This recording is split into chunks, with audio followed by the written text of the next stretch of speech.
All right, welcome everybody to the Bell X-1 Jet Brief.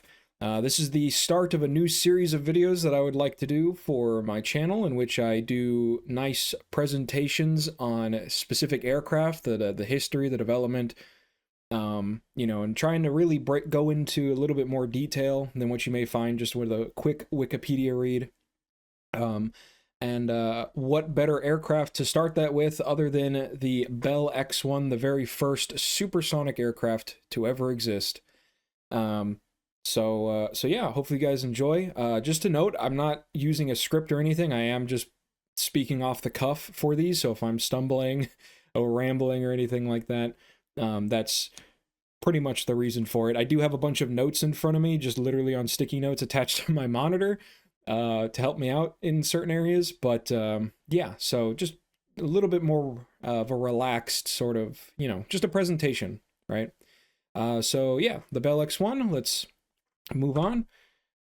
So first of all, where did I find all this information? So my major sources right here are the X-planes, X-1 to X-31 by J. Miller, X-planes from X-1 to the X-60, an illustrated history by Michael H. Gorn and Giuseppe de Chiara, and Meeting the Challenge of Supersonic Flight by James O. Young. I highly recommend, if you want a book that has a lot of technical detail and specification on the aircraft, J. Miller's book is very good. It's probably the best one for it. Has a very neutral view of the entire project, very detailed on the specifics especially. That one I would highly recommend. And to be specific, this one is a second edition, X-1 to X-31. He has 3 editions. You have X-1 to 29, which is his first edition. X-1 to 31, which I believe was made in the 80s, I think, or the 90s. And this is the second edition. And then you have a third edition, which is X-1 to X-45. I wasn't able to get a copy of that, but I don't think much would change on the X-1 between the 2 editions made by the same guy. So highly recommend that book if you want nice, lots of pictures, nice specification details, and flight history stuff. The one by Gorn and De Chiara, that one is a much lighter read, but it has really nice illustrations in it. No photographs, but illustrations. And still, it's a pretty good light read, I think. I definitely used this as a good source to cross-reference. And then lastly, we have James O. Young's book, another great read. This one was specifically on the X-1, and it's about 60 pages. Very nice read. I highly recommend it. It has a lot of detail in there on the development and the interpersonal dealings between all the organizations, the Army, Air Force, NACA, and Bell. Lots of detail on the people and whatnot. It does cut off right after the supersonic flight that was done, so there's no history beyond that, whereas Gorn, De Chiara, and Miller have history beyond that, of course, as they go to the further X-planes. O. Young has a very heavily favored view of the Army Air Force in his. Miller has a more neutral view, and Gorn and De Chiara have a very NACA favored view. It was a really interesting sort of thing to look at when I was reading these books, to compare, the biases and whatnot by the authors. So minor sources, Wikipedia for some biography stuff, nothing really major, just confirming information on certain people. Lighting the Flame by James O. Young, that's another one. That one is a good book. I used it for some information on a particular person, and he has a lot of these books. Very good author, Young. And then NASA.gov, obviously, they have a lot of information on the X-1, but I didn't really use them all that much, except for getting some photographs and double-checking some information between the books and what NASA actually has on their website. So, yeah. All right, so first things first is hitting the wall.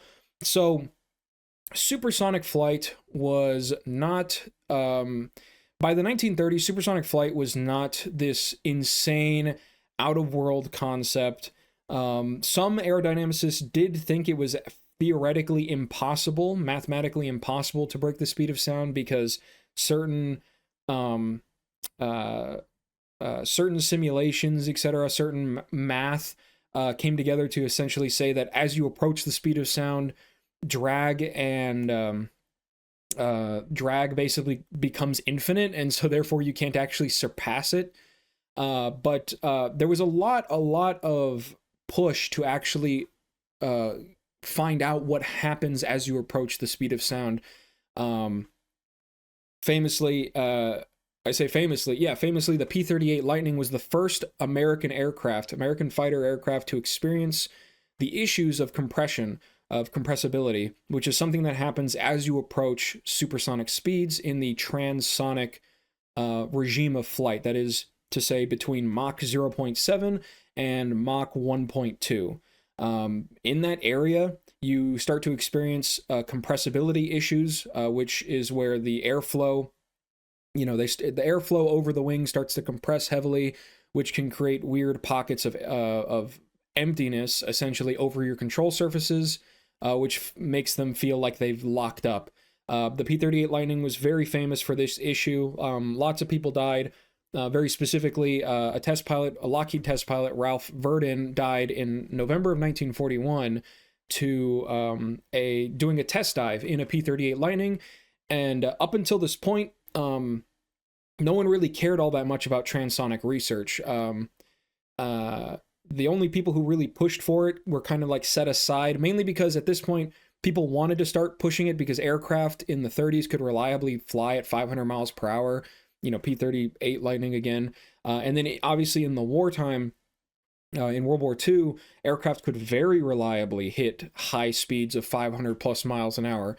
So the interest really brewed up in the middle of the early 1940s, in the middle of World War II. However, not much funding was really being able to put towards this because all the funding in America and elsewhere was being put towards war, of course.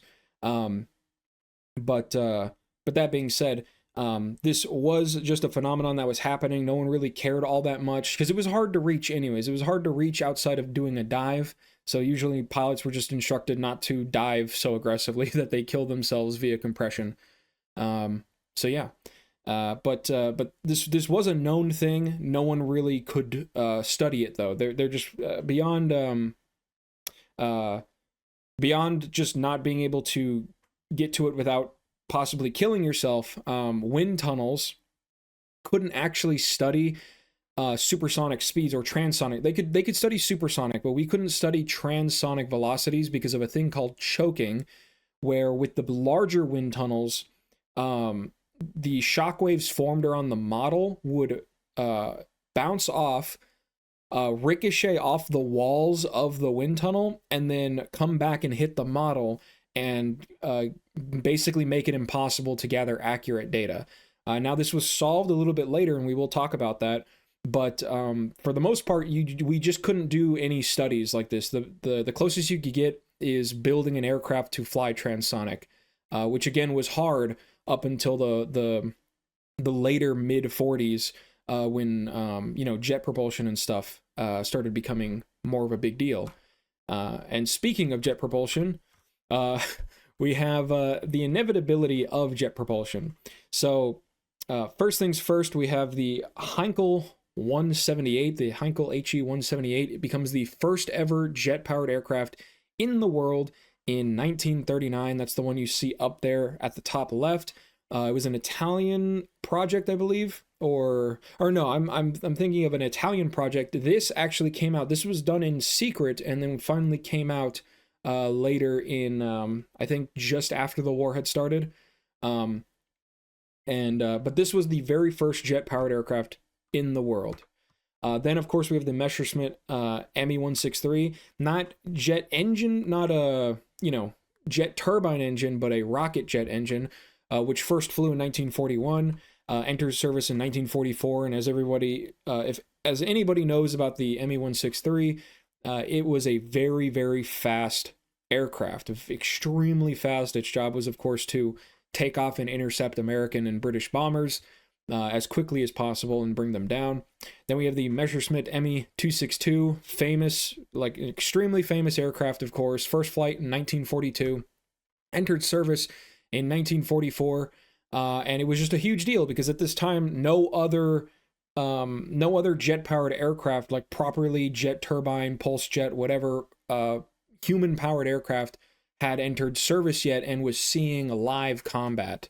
We do have the Bell P-59 Aerocomet right there, first flight 1942, so it's not like the Germans were alone in their quest for jet-powered technology. They were just the first ones to field it in a war, in a wartime scenario.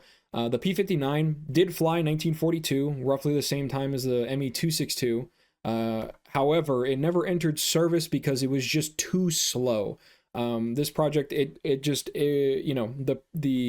reason for making a jet-powered aircraft is for it to be very fast. However, the P-59 Aerocomet was just slower than actual prop-driven airframes, and so was just not seen as viable over a contemporary prop.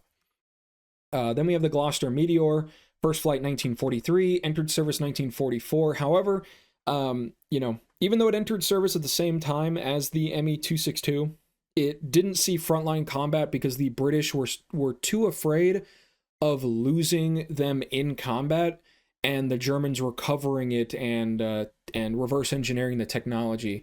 So it never saw actual combat over Europe. It was, however, used to intercept V-1 buzz bombs and stuff like that over Britain during the war, but never actually saw any frontline combat. And then, of course, America's first true proper jet fighter, the Lockheed P-80 Shooting Star, first flight 1944, entered service 1945. Unfortunately, just way too late to actually see any combat. I believe it did actually go to the Pacific Theater, but by the time that it got there, the war was over. So, never actually got to see any combat until the Korean War several years later. So, why is this important? With the advent of jet technology, of wanting to go transonic and enter the supersonic flight regime, there is an entire new world of aerodynamics being looked at here. So, obviously we have our transonics. Most aircraft nowadays, most jet-powered airframes these days, whether they be commercial or military, fly very regularly at transonic speeds, right? Something that would have been seen as impossible 80 years ago, or beyond, right? But everything flies transonic these days, and it's because of research in the transonic regime, which up until the Bell X-1 was being developed, was almost impossible to do, right? And then once we broke the sound barrier, we could obviously pursue high supersonic flying. We wanted to hit higher Machs, Mach 2, Mach 3, Mach 4, eventually hitting Mach 5 with hypersonic research, famously X-15, one of the most famous hypersonic vehicles ever created. Wanting to go super fast, we obviously had to upgrade our turbojet engines with afterburning to be able to reliably create enough energy in level flight to actually achieve supersonic speeds. And furthermore, we get turbofans, because obviously afterburning turbojets are not very fuel efficient. So we had to create more fuel efficient methods of flight, and that's where turbofans come from. And again, with wanting to stay very fast, we get our ramjets to maintain very high Mach numbers more reliably than a turbojet. Scramjets is a further development of ramjets. That's to hit hypersonic speeds, and who knows? We still haven't actually discovered the limit of scramjets yet. Theoretically, they go well above Mach 15, which is just insane. And then beyond that, we obviously still want to go fast, but we don't want to burn as much fuel while going fast. So we've looked into super cruising. We want to go, we need these super fast aircraft, but we still need them to actually land. So we have variable geometry wings. New airfoils get developed so that we can have both good low speed flight handling characteristics as well as high speed flight. And then beyond that, of course, we're flying at high speeds, etc. We need new control surfaces. We need all moving tail surfaces. We need larger flaps. We need flaperons, etc., etc. All these different things came out of the advent of wanting to go fast. So This really, really opened the door for aerodynamics research for the future, trying to hit the speed of sound and going beyond it. That being said, it wasn't easy to try and hit the supersonic world record, to hit supersonic speeds. Right here before you, we have the United States Navy, a man by the name of John Stack, and of course the NACA. One of the issues with getting off the ground for the X-1 aircraft was this man and those two organizations. Now, John Stack was a chief director, or I forgot what he was, like a chief project manager at NACA, right? The problem was that NACA was very safe. They wanted safe research. They pursued research more than anything. They didn't really care actually about breaking the sound barrier, which we'll talk about a little bit later. They just wanted to research transonic phenomenon. And so they pushed really heavily. They did want to create a transonic research aircraft, but they didn't care about breaking Mach 1. And John Stack was the lead of this project for NACA, and he pushed extremely heavily. Funnily enough, in Gorn and De Chiara's book on the X-plane, where it sides with the NACA, John Stack is promoted or pictured as somebody who wanted to achieve supersonic flight very early on. But at some point in the 40s, when this project was actually getting off the ground, he just wanted to do transonic research. Not entirely sure what happened between the early 1930s when he wanted supersonic research and the the early 1940s, but that's the case. And so he was a gigantic opponent to the Army Air Force, which did want to achieve supersonic flight for, of course, putting that kind of technology into their fighters. So he would be a giant brick wall for the Army Air Force and Bell to overcome in the future. Now, he did get his project, and that's why the United States Navy is here, because the United States Navy was interested in the transonic regime as well, but they took NACA's side with it and wanted a little bit more safety. They would go on to develop their own aircraft, which we'll talk about here in a second, and John Stack would be in charge of the United States Navy's transonic research program. And a little tagline at the bottom just to further hammer in the amount that NACA just did not want to do supersonic research because they thought it was dangerous was this quote: "No NACA pilot will ever be permitted to fly an airplane powered by a damned firecracker." That was said by Melvin Goh, who at the time was NACA's chief test pilot. He was so against the idea of a rocket-powered supersonic plane that he didn't want NACA to even do supersonic testing whatsoever at all. Which of course is a big deal because there's so much to be learned by breaking the sound barrier, which at this point again is still seen as a theoretical capability and not a for sure thing. The NACA wanted a jet-powered aircraft. John Stack wanted a jet-powered aircraft because, again, they're more for the research itself. They don't really care about breaking Mach 1. And a jet aircraft would allow them to fly at transonic speeds longer than a rocket aircraft. And again, United States Navy joins them in that, and they create two airframes. Douglas sides with the Navy and produces the D558-1 Skystreak. This is powered by a Allison J35A11 turbojet engine, and it first flew on the 14th of April, 1947. By the time it entered flight testing and was doing all of its research, while it did generate lots of data on the transonic regime, it was pretty lackluster. It pretty much didn't matter. By the time it actually flew, no one really cared anymore because at this point, the X-1 was already flying and providing transonic research data, as well as other stuff, which we'll talk about here in a second. Or we'll talk about here later.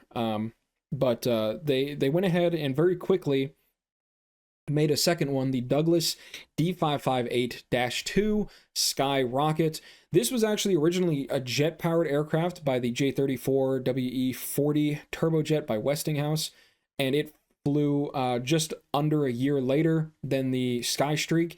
And while it provided lots of good research for the Navy on supersonic flight, it was actually the first aircraft to break Mach 2 in the world. First aircraft, which is, funnily enough, the Skystreak. The Skystreak did actually break Mach 1. It broke. It actually set an absolute speed record of 650.796 miles per hour in August 20th, 1947, and it did actually break the sound barrier on September 28th, 1948.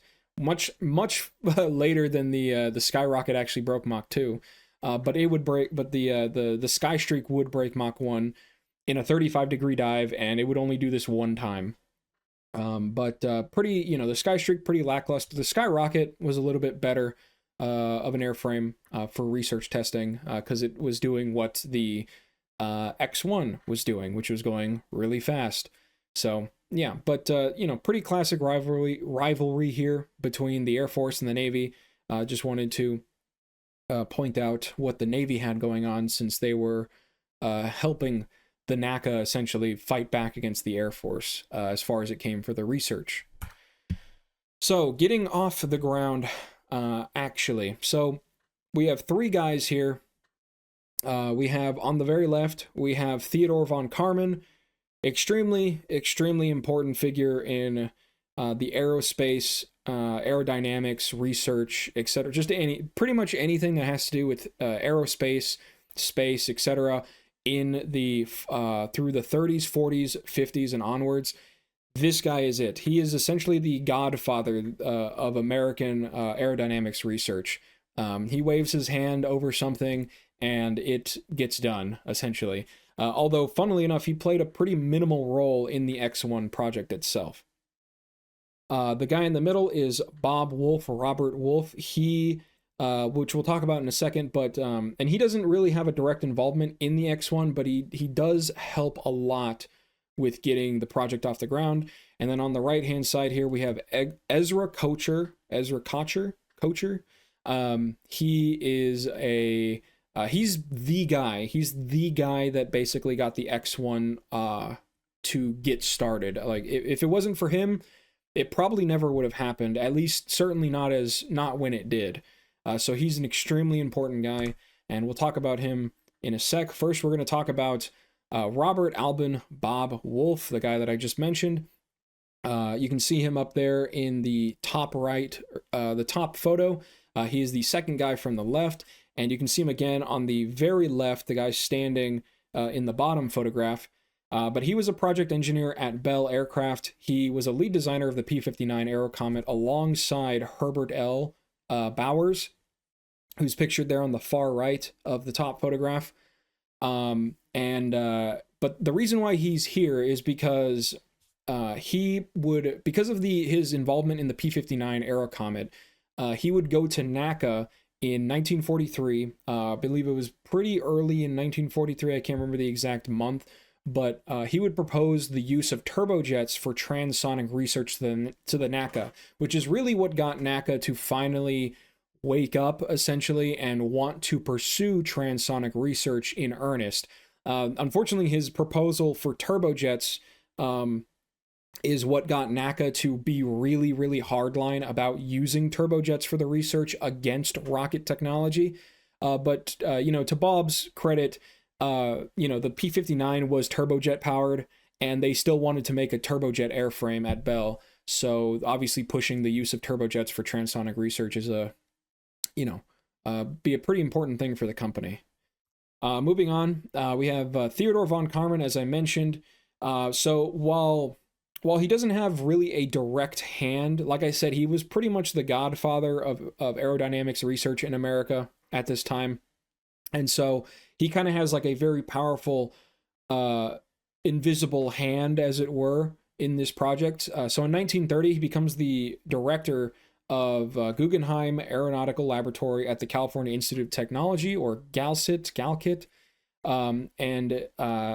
at Galsit, he actually starts or co-founds what would later become the Jet Propulsion Laboratory in about 1936 in 1936, and this will become important later on. But in 1935, he attends the 5th Volta Congress on High Speeds in Aviation. At this specific Congress, which I believe was held in Italy, they talked a lot about transonic research and even going supersonic. So again, like I said, it wasn't unknown, it wasn't crazy to think about, but it was just impossible to actually achieve with the technology of the time. And certainly it was impossible to actually research it with safer means such as wind tunnels, because as I said, there was that choking phenomenon that occurred in larger wind tunnels. So you couldn't really do any modeling. The best they could really do is attach airfoils to the top, like literally bolt them on sticks to P-51s and then tell the P-51 pilots to dive to the ground, which is, quite dangerous because of compressibility, of course. Apparently they were able to study airspeeds up to Mach 1.4 that way, but it's very dangerous. I don't how they got Mach 1.4. I think it's just because of the relative airflow or whatever around the airframe, because certainly a P-51 did not go Mach 1.4. But yeah. But this is important because this is really what got Theodore Von Karman to cement his view on high-speed research. And later on, he was asked by General Frank Carroll in 1942-1943. He was asked by General Frank Carroll, who asked if supersonic fighters were possible, right? And he would return a memo saying, not just possible, but technology for Mach 1.5 is available, right? And again, this is 1943 we're talking about. We're talking about achieving speeds of Mach 1.5 in 1943, right? Which is kind of just insane to think, because again, at this time, everything was still prop driven. And then later on, in 1945, he submitted a paper called Where We Stand to General of the United States Army Air Force Henry H. Arnold, or Hap Arnold, with this specific quote in it: "We cannot hope to secure air superiority in any future conflict without entering the supersonic speed range." This is essentially what cemented the Army Air Force's interest in supersonic aircraft, because of course at this time we found out about the Messerschmitt, the 262, right? And pilots of course were amazed by how fast it was, etc. And the next logical step is to achieve supersonic flight, which again had never been done before. So for the United States Air Force, the Army Air Force at the time, achieving supersonic flight and being able to use it reliably in fighters meant winning the next war. It meant being ahead of everybody, which again was especially important because of right after the war we have to face off against the Soviet Union in the Cold War. So we need to be ahead of them, right? And then lastly, Karman becomes the first chairman of the Scientific Advisory Group for the Army Air Force in 1946, and this is basically where he becomes kind of like again more of like a godfather of the X program in general. He would essentially oversee everything done in the X-plane program from this moment forward. So very important figure, not directly involved, but essentially was, like I said, he waved his hand. He got the Army Air Force to really, really bite on supersonic research. And then finally, we have Ezra Kotcher, but not least, of course. This is the guy who really, really got the ball rolling. He worked as a civilian instructor at the Army Air Force Engineering School at Wright Field in the 1930s. He would write a report in 1939 saying that insisting that the Army Air Force create and fund a transonic research project using gas turbine jet engines or rocket propulsion, right? And again, this is 1939. This is well before America would join the war. However, because of the war starting in Europe, and America still sort of recovering from the Depression, his request was essentially brushed aside as too ambitious, too crazy, basically, and so it would be ignored, right? 1942, obviously, America joins the war. And so he joins up in the Army Air Force. And at the time of the project, he'd be a captain. I believe he retired as a full-blown colonel, although I did not double check that. I saw like an obituary somewhere saying that he was a colonel. This is important because he got his foot further in the door as far as a voice to be heard in the Air Force. He actually did work with Bell on the P-59 Aero Comet, which will be important in a second here. But in 1944, with NACA back on the seat with NACA wanting to do transonic research again, he would propose the Mach 0.99 project, which is, pretty funny. It's a pretty funny inside joke because obviously the Air Force wanted to go supersonic, but NACA did not care about going supersonic like at all. And so naming the project like this is like, you know what, we're going to approach supersonic. We promise that we'll approach supersonic speed, but if we break it, who knows, right?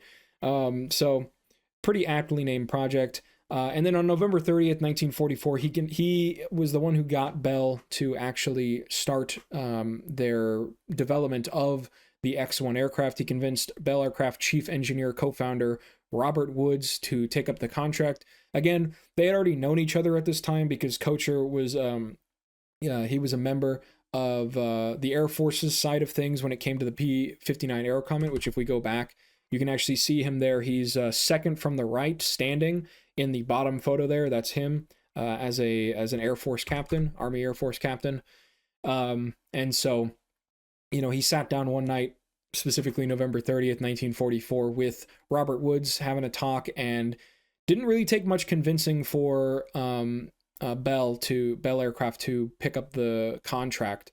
Because again, at this time, while they were trying to get the supersonic research done, it was very hard to find contractors. Because again, this is 1944. War doesn't end for quite a while still.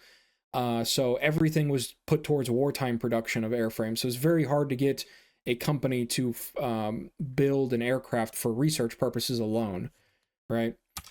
So here we're going to talk about a little timeline that's going on. So the green light. So officially, the project is designated as MX-524 by NACA on April 15th, 1944. Kotcher and Robert J. Woods meet on November 30th, as I said before, later in the year. And then a design review conference is held in December 13th through 14th. And this is again, so at this point, jet engine technology is what has been decided by NACA to be used for the research aircraft. But Kotcher continues to insist that rocket engine technology is what is necessary to break the sound barrier to actually achieve high transonic flight regimes. And so because of this conference, he basically got NACA to fold. And so NACA would go ahead and do two projects, the Douglas D558 aircraft, as we talked before, which would be jet powered, and the Bell X-1, which would be rocket powered. And finally, a few months later, a proper contract is issued to Bell Aircraft on March 16th of 1945, in which they specify purchase of 3 aircraft designated the XS-1. Originally, the aircraft was called the XS-1 for Experimental Supersonic 1. It would eventually get dropped at some point. I don't know exactly when, because the pilots and stuff at the time would refer to it as the X-1, which probably was just out of not laziness, but like, who really cares? And so eventually it got dropped, probably when the first non-supersonic X-plane was created, which I think was like the X-4. Yeah, so and the total cost of this contract at the time was $4,278,535 in 1945 money, which was a pretty significant amount of money. I think the entire annual budget for the NACA was like $29 million, I think. So this is a pretty sizable chunk of change for the NACA. However, I mean, I say this, but really because of Kotcher's insistence on rocket power and NACA not wanting to fly a rocket power jet or a supersonic jet, the Air Force stepped in because they wanted the supersonic jet. and footed the bill almost entirely for the X1. So, NACA didn't really have to, or NACA didn't really pay all that much, although they were still, NACA as a entity was pretty broke at this time because everything was being put towards war funding. So now, finally, we talk about the actual aircraft itself achieving Mach 0.999. As you see here, early NACA generic supersonic aircraft studies. The one on the left is the MCD 524, which would eventually become the MXD, or the MX 524. That was an original, or that was originally what was envisioned was going to be a 4-engine turbojet, 4-engine turbojet airframe that produced a little over 6,000 pounds of thrust total with all the engines combined, right? So like pretty lackluster, but this is where jet engine technology was at the time. And then we had a rocket powered aircraft, which is the MCD 520. Funnily enough, you can see how close the actual design of these airframes were to what would eventually become the X-1. Obviously, the Navy went with the jet engine design, which is right down there, the TG-180 being tested at Convair, San Diego. This would become, I believe this one is what becomes the Allison J-35 and the Westinghouse J-34. They both take it and make their own versions of it, if I'm not mistaken. This produced, I think at best, like 2,000 pounds of thrust or something like that. So pretty weak, very weak, especially by today's capabilities, but at the time, pretty state of the art, and would provide the ability to fly at transonic regimes for significantly longer than a rocket engine would. And so the Navy would take this and they would put it into their Douglas airframes and fly that. On the right, we have the Reaction Motors XLR-11 liquid-cooled rocket engine. It's a really tiny engine, actually. The TG-180 by comparison is massive, but the XLR-11 was extremely small, and produced a ton of thrust. That one engine right there produced 6,000 pounds of thrust on its own, and it weighed a little over 200 pounds. So crazy thrust to weight ratio, and this is what would be used in the X-1. And a little detail on it. So the actual model number by Reaction Motors is the Model 6000 C4. It was a 4-chamber design. As you can see there, you can actually see in the bottom photo 4 rocket chambers being ignited in a static ground test of the X-1.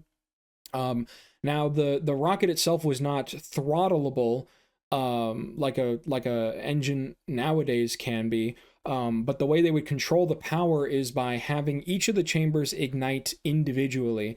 So for 25% operation, it was 1 chamber. For 50%, it was 2.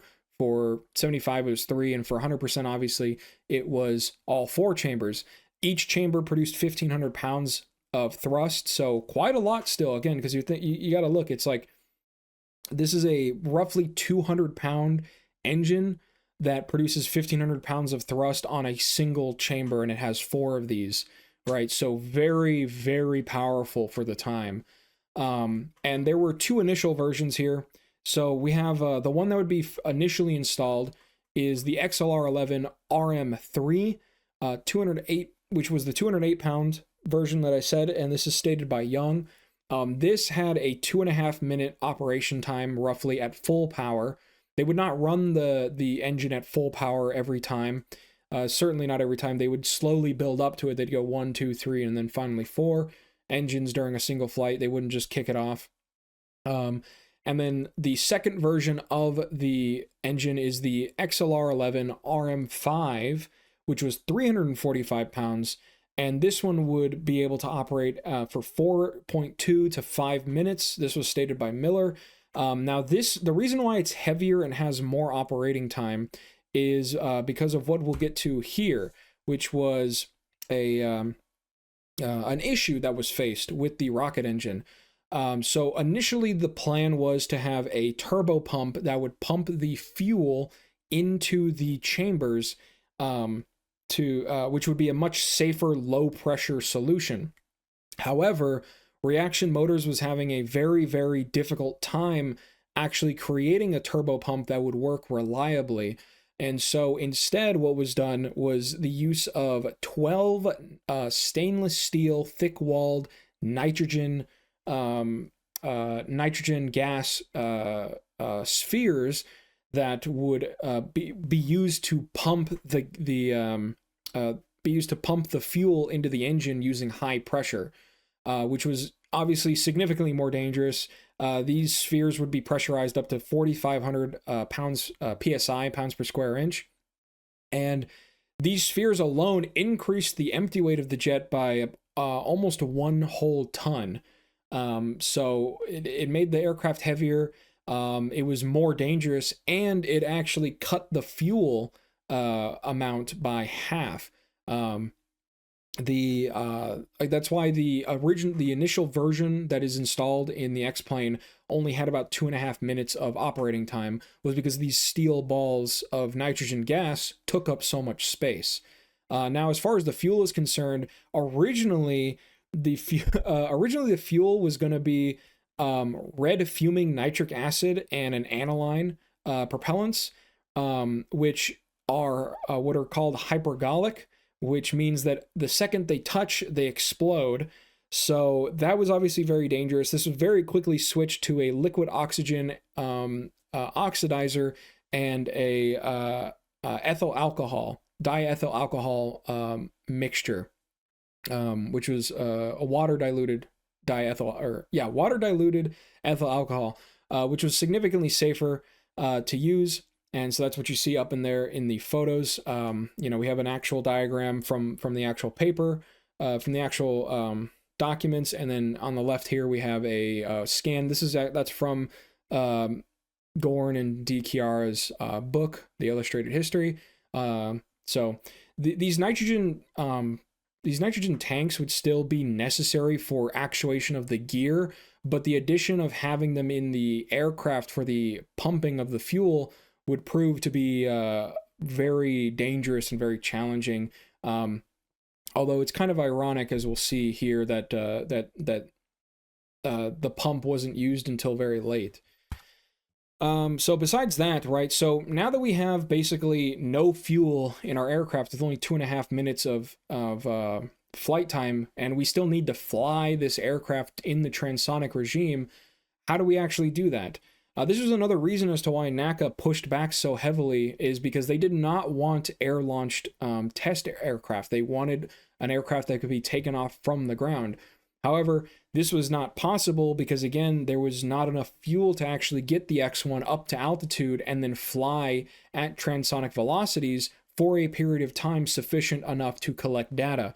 So what we have here is a modified B-29, what would be referred to as the B-50A mothership. I got several photographs of it for you there. You can see in the middle top photo, it mated to the aircraft. Right photo on the top right, mated to the aircraft. Size comparison on the left, bottom left. And as you can see in the top left and the bottom right, the Bell X-1 being seated in a dugout area. So the only way they could load the X-1 into the B-51, or the B-51, the B-50 mothership, was to roll it back into this divot, essentially, and then drive the B-29, the B-50, directly overhead, and then hoist it up into the aircraft to attach it. And that's what they did every single time. So yeah, that's how they did it. And once it was mated to the mothership, it was very dangerous to actually land with it. As you can see, there's basically there's like a foot of ground clearance there. So landings had to be done very, very carefully. They did obviously do captive flights where they never dropped it and they just came back and landed it. But again, it's quite difficult to have so little ground clearance with such a heavy aircraft.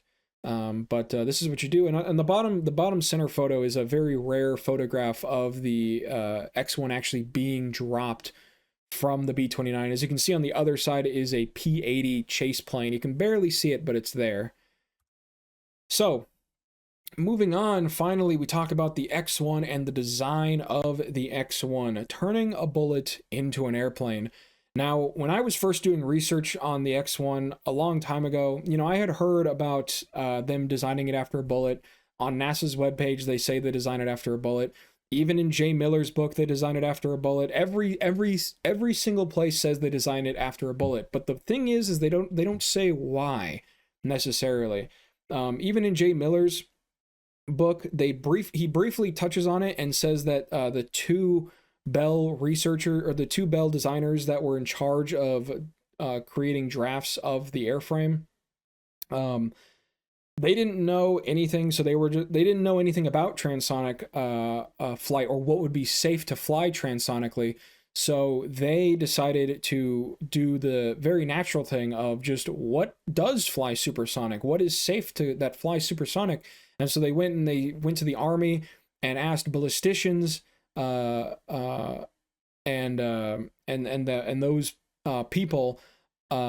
Specifically on the 50 caliber bullet, because they knew bullets flew supersonic. They knew the 50 caliber bullet famously was very good at flying supersonic, and they asked, why is it so good? What makes it so good? And essentially the return they got from the ballisticians in the Army is that we don't know why it's good. We just know that this bullet design, this shape of the bullet, has the least dispersion, right? Which in an aerodynamicist mind is, okay, that's the most stable design. So basically they took it and they just upscaled it to the size of an airplane and put wings on it. That is literally the story. Everything I've read corroborates that was the story. That no one really knew why. They just knew the shape worked, so they built a bullet, which is again why you can see in the cockpit that it's flush with the actual body of the airframe. It's not sticking out as a traditional cockpit would be, because again, they were very worried about instability at high speed during that transonic regime of flight. But yeah, that's literally the story on why it's shaped like a bullet. So if I'm wrong, please let me know. But other than that, the most important thing, really, besides the shape of the airframe, the most important thing about this aircraft is the wings. The wings were actually extremely revolutionary at this time, as they were some of the thinnest, I think at the time they were the thinnest airfoils ever attempted by anybody to install on an aircraft. As you can see here, so in the two in both Miller and Young's books, which Gorin and De Chiara don't mention the airfoil, I don't believe. They don't actually mention the airfoil. They mention that it was a thin airfoil, but they don't mention the airfoil by name. But in both Miller and Young, as you can see there in the excerpts that I pulled out, they both refer to the airfoils as NACA 65-110 and 65-108. However, when I went looking for these airfoils, they didn't exist. What I could find was 64-108 and 64-110, which look pretty much exactly like the airfoils that were used by the X-1. So I'm assuming that at some point they got changed to be 64 instead of 65. And now this is an important thing because this is part of NACA's 6 series of airfoils. These airfoils were specifically designed for high-speed flight regimes. And the numbering scheme that you have here is the first number refers to the series, the 6 series, which again was focused on maximizing laminar flow and designed for high-speed aircraft. The second number, the 4, which was the 5 in the books. I don't know why it's 5. Again, I haven't been able to find anything on why it was changed. But the second number is the location of the minimum pressure in 1/10 of a chord. So thankfully, Airfoil Tools has these airfoils. They have nice graphics here, as you can see.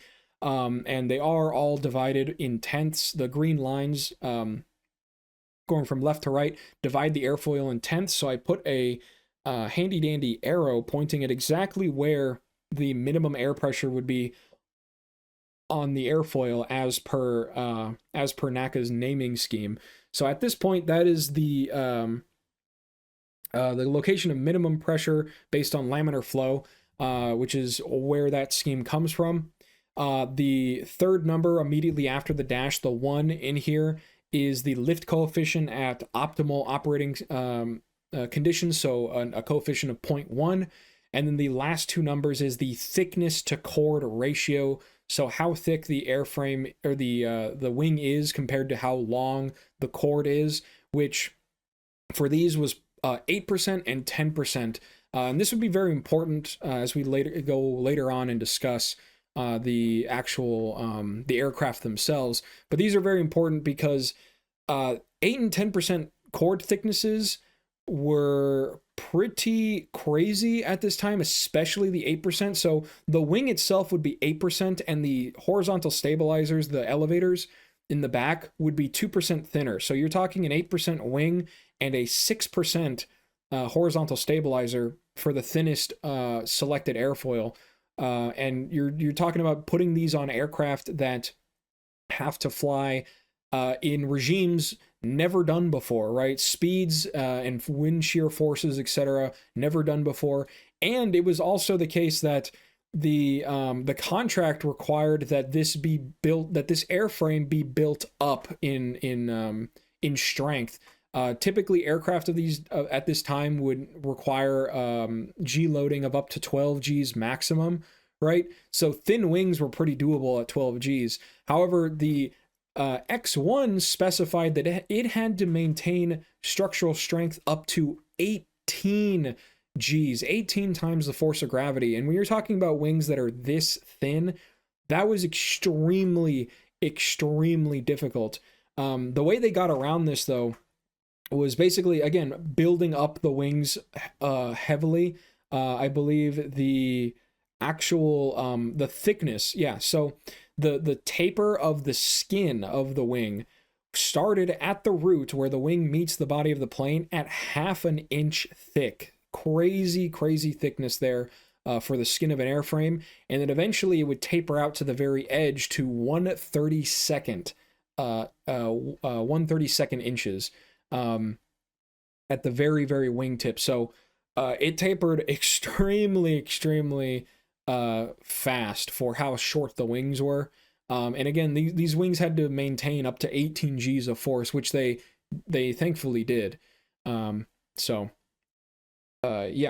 but yeah. So now we're going to be talking about the actual wings. So famously, the X-1 has straight wings, just like any other aircraft at the time. Now, it wasn't unknown the benefits of swept wings at the time. There was just no information because, again, of the wind tunnel issue. There was no information on the benefits of swept wings for delaying compressibility over the control surfaces and over the wing and whatnot. No one knew. Obviously, everybody knew that pointy objects, things that had nice lines, worked better for high speeds, right? Because of course we had ships, we had bullets, etc. But the issue was that designing a wing that would be both safe to fly in the transonic regime, provide stability. That was just a little bit too much for this project. So Kotcher, who made the last decision on what the wings would be, he said, let's just go with straight wings. Because again, there was no data on this really in the United States. Obviously, we have the XP55 right there, Wright and Curtis, or Curtis and Wright, XP55. That famously had swept wings, and that was in the 1943. So swept wings wasn't unknown. It was just using swept wings at transonic speeds was unknown, and it wouldn't be discovered the value or confirmed the value of swept wings in transonic and supersonic flight until the German archives on the Me-262 were discovered by the Americans and looked into, in which case we were able to see the Germans' research on it and get a better idea of how valuable it is for wing sweep to be used on these kinds of airframes. Now, eventually, wing sweep would happen. There was Bell did design a swept wing version of the X-1, known as Design 37, which would have a 40-degree wing sweep. This was never built, although apparently there were models made, or scale models made for wind tunnel testing. but this would essentially be put aside and wouldn't come to head until the X-2 was created. Famously, this one had swept wings and even swept tail surfaces, and the purpose of this aircraft was to exceed Mach 3. So obviously by this time, they're like, we need to use the swept wings so that we can actually go very, very, very fast. So it wasn't like swept wings were completely unheard of. They were crazy. They were new. People knew that swept wings helped with high speed, right? But the dangers of approaching Mach 1 were still such that they didn't want to chance it messing up the flight testing. So they went with straight wings because those were reliable and very tested technology, of course. Now, talking about the wind tunnels. So, like I said, the wind tunnels were not possible to be used for transonic research up until the Bell X-1 was being designed.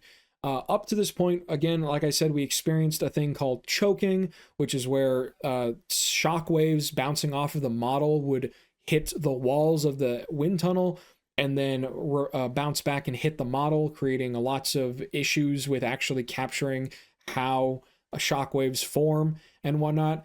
However, this was eventually fixed. I'm not entirely sure exactly when. None of the books mentioned it, and I couldn't find anything on when exactly it was fixed. But sometime between 1943 and 1945, late 1945, this issue was solved.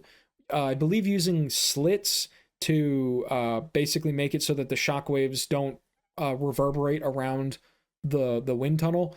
And so research could be conducted at transonic velocities on scale models in these wind tunnels up to, I believe, Mach 0.92, and could reliably be theorized or simulated, modeled via math models up to, I think, Mach 0.94 or Mach 0.96. So by the time the Bell X-1 was actually able to get off the ground, we could very reliably model transonic flight studies. And of course, we could even model supersonic flight studies, but there was still a void at hitting the sound barrier that we didn't know about, like what actually happens there. But transonic research was moved very, very quickly at this time, extremely, extremely quickly, going from not being able to do it at all to being able to very accurately predict transonic phenomenon, in a span of just a few years. So at the top left, we have the actual X-1 model. At the right, there's the model in a wind tunnel with one of the designers. And at the bottom left, I wanted to note, because of the wind tunnel research actually being able to be conducted, Bell had actually designed a V-shaped tail because they were worried about the shock waves being formed on the vertical stabilizer and the horizontal stabilizers, that cross-shaped shock wave causing lots of drag problems and other stability issues at transonic velocities and even into the supersonic regime. So they designed this V-tail shape to be put on the X-1, which is there in a scale model form. But thankfully this was never needed. But this would have theoretically helped with stability problems in the transonic regime when the compression was being done. So that was there. And again, this came from the advances in wind tunnel technology at the time. Moving on to the actual technology in the X-1. Now, this is a big deal because the X-1 was essentially a stuffed turkey. It had a lot of equipment in it. I think it was a minimum of 300 pounds of testing equipment on top of, but I think a maximum of 400 or 500 pounds of testing equipment, a lot of which went into the center of the aircraft between the liquid oxygen tank and the ethyl alcohol fuel. And there was a lot of it obviously in the cockpit of the X-1. But this stuff was not very good. It failed a lot, which very greatly upset people like Chuck Yeager, who were not happy that they would go up into the plane, they'd do their flights, they'd come back down, and NACA would be like, hey man, none of our data was recorded. So it was a very, very annoying issue. And this is actually a very important thing that is to be talked about later on when I talk about who is actually going to fly the X-1 for the testing.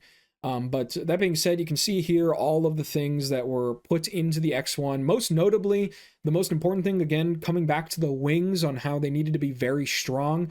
Tons and tons of holes were punched into the skin of the aircraft, which complicated the structural stability of the airframe, which is not something that's normally on aircraft, but those needed to be there so that NACA could collect data on pressure on the whatchamacallit, pressure distribution over the aircraft wings, right, to measure laminar flow and stuff like that. So this further weakened it, weakened the wing structure, and so it was very, very overbuilt, but yeah, so lots of things going on here, lots of research and testing equipment that basically never worked. That being said, shoving all this stuff in the aircraft, we had a very, very claustrophobic cockpit. So top left of the screen here, we have, this is how the pilots actually entered the cockpit. Was not, they couldn't open the top because of the high altitude flight regime, which the X-1 would fly regularly at 45,000 feet. Because of this high altitude regime, the cockpit needed to be pressurized. Because obviously, that high, there's like no air pressure, so it's very dangerous and to the pilot to survive up at those altitudes without a pressurized cockpit. So they had to build a pressurized cockpit, so that's furthermore why the glass is shaped over the cockpit the way it is, because there just wasn't enough development in pressurized cockpit technology at this time.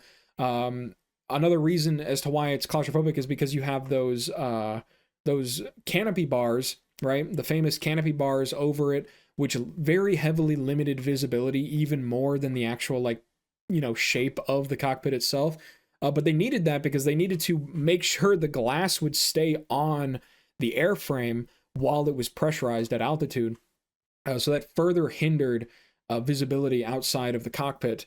One of the neat things though, so the cockpit itself, the instrument layout and whatnot, it was there were a couple of layouts. There was the Air Force's layout or Bell's layout, and then there was NACA's layout, which was only a little bit different, but it's good to point that out, that it was slightly different. But noticeably, one of the interesting things is the actual the yoke on the aircraft was an H design. So you can see it's kind of like it's like a steering wheel with like two handlebars sticking out vertically. This was created for the pilots to have significantly more positive control when pulling back, because it was theorized, again, no one had ever done this before, because of issues of compression killing the controls on the aircraft, that pilots would need to pull really hard against the wind shear to actually maneuver the aircraft. This ended up not actually being the case, but the stick was built with that issue in mind. And I don't know if I need to cover it later, but it was also a thing that originally the control surfaces of the aircraft only actuated at 1 degree per second in a 15-degree total arc. But because of, again, like I said, the reason these controls were built such that the pilot could yank really hard against the force of wind was because of the wind shear. And so Bell actually made provisions to increase the movement of the controls up to 3 degrees per second, so tripling the actuation speed of the control surfaces to counteract the force of wind. And like I said, again, was not actually a necessary modification to be made. There was really not much issue. We'll talk about issues with compression in a bit, but was really not a problem at all, having to fight against the wind shear. The jet flew beautifully, as per the comments of pretty much every pilot that flew it. So with all that out of the way, we finally get to the actual stat card of the Bell X-1. So there were 3 total Bell X-1s built, first generation Bell X-1s. They had a crew of 1. They were all 30 feet, 11 inches long, not including the pitot tube that stuck out the front of the nose. 28-foot wingspan. They were 10 feet 10 inches tall, 102.5 square foot net wing area, and that's including the actual body of the airframe. The initial Bell draft design stated that the aircraft would weigh empty 6,511 pounds. However, because of having to add all of those nitrogen tanks to the airframe, the first Bell, the serial number 46062, ballooned up to 7,000 pounds. The 46063 was 6,750 pounds. I'm not entirely sure why it was lighter, so much lighter. I believe it's probably because this was the NACA aircraft. The first one was Bell's aircraft, and then it was the Air Force's aircraft. The second one was almost entirely NACA's, so they changed some stuff around, probably lightened it up a little bit somehow.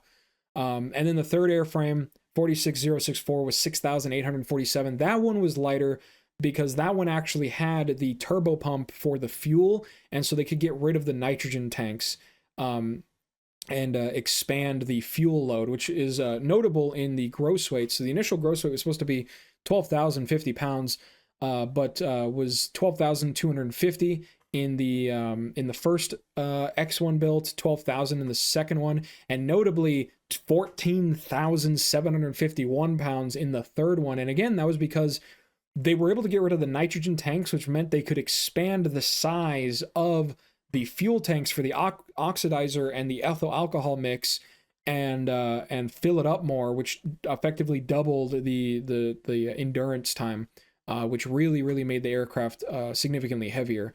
Now, I put the predicted top speed because when they finally built the aircraft, they predicted that the aircraft could actually achieve Mach 1.39 at 50,000 feet. But as we'll see, it goes a little bit faster. But that was the predicted speed based on all of the aerodynamic data that they could generate and the capabilities of the airframe itself. So where were these flight tests being conducted? Well, they were being conducted at Muroc Army Airfield. Originally, these were being done at Pine Castle in Florida. However, after the initial test glides were being done at Pine Castle, after flying the aircraft down from Buffalo, New York, which is where the Bell Aircraft Company was stationed, they would fly it down. They do their glide tests in Pine Castle. There were lots of mishaps happening because of just the environment, because they had to land on an airfield, right, surrounded by trees. Pilots complained about it being too distracting, too distracting of an environment. The very first landing of the X-1 was actually an emergency landing because the pilot misjudged the actual approach distance because of the difficulty of the cockpit and the environment around the Pine Castle area in Florida, and undershot the runway by like 400 feet, which collapsed the nose gear. It didn't collapse the nose gear. It collapsed, I believe, the left main gear, which caused the aircraft to skid and damage the wing. But that was like literally the first thing that happened, was they tried to land at Pine Castle and it sucked. So, but Bell had already had a lot of experience with the P-59 up here at Muroc Army Airfield. And so everyone decided to move. NACA was against this. NACA was against the move here because it was so far away from Langley, which is where their headquarters was. And they thought that by moving it to an Army airfield way out west, that they would lose a lot of the autonomy with their own test research. Because again, NACA really just wanted the transonic research data. They didn't really care about anything else. And they thought by moving away that they would give a lot more footing to the Army, Air Force, and Bell to do whatever they wanted. So in the left, we have a photo of Muroc Airfield as it was back in the very mid 40s. You can actually see, I can't remember what it's called, but the famous Northrop Dorito bomber with the 4 prop engines. You can actually see it right there in front of the hangars on the airfield.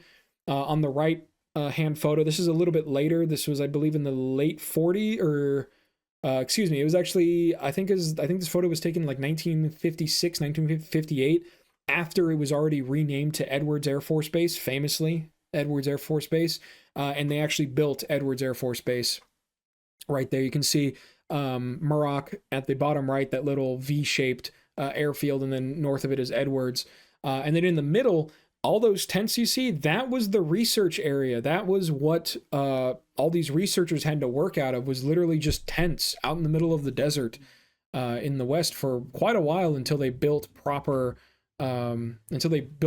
facilities. It was actually quite a difficult task for Bell to find housing for their people, for their designers and their crews, for the ground crew and stuff like that.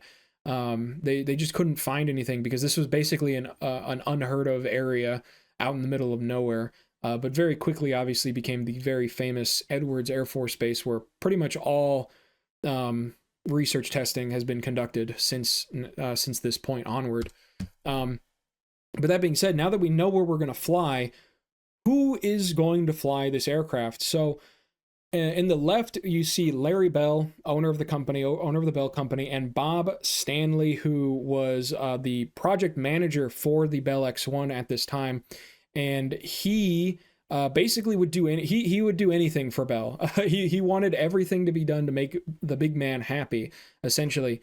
So what happened was Bell was only contracted to fly the aircraft up to Mach 0.08 to ensure that it was safe to fly up to speeds of Mach 0.08, right? And then they would deliver the aircraft to NACA and the Army Air Force. However, this is obviously not something you want to do if you want to make money, right? So what Bob Stanley did was he attempted to contract Slick Goodlin, who was the replacement. He was the replacement test pilot for Bell after their original test pilot, Williams, I believe. I forgot his first name, but and I really should have made sure that I knew. But their original test pilot flew the first 10 test glides. He ended up dying in a completely unrelated air accident because he used to race souped up planes. I think he died in it was either a P-39 or a P-63 accident shortly after completing all of his test glides. And so they replaced him with Slick Goodlin.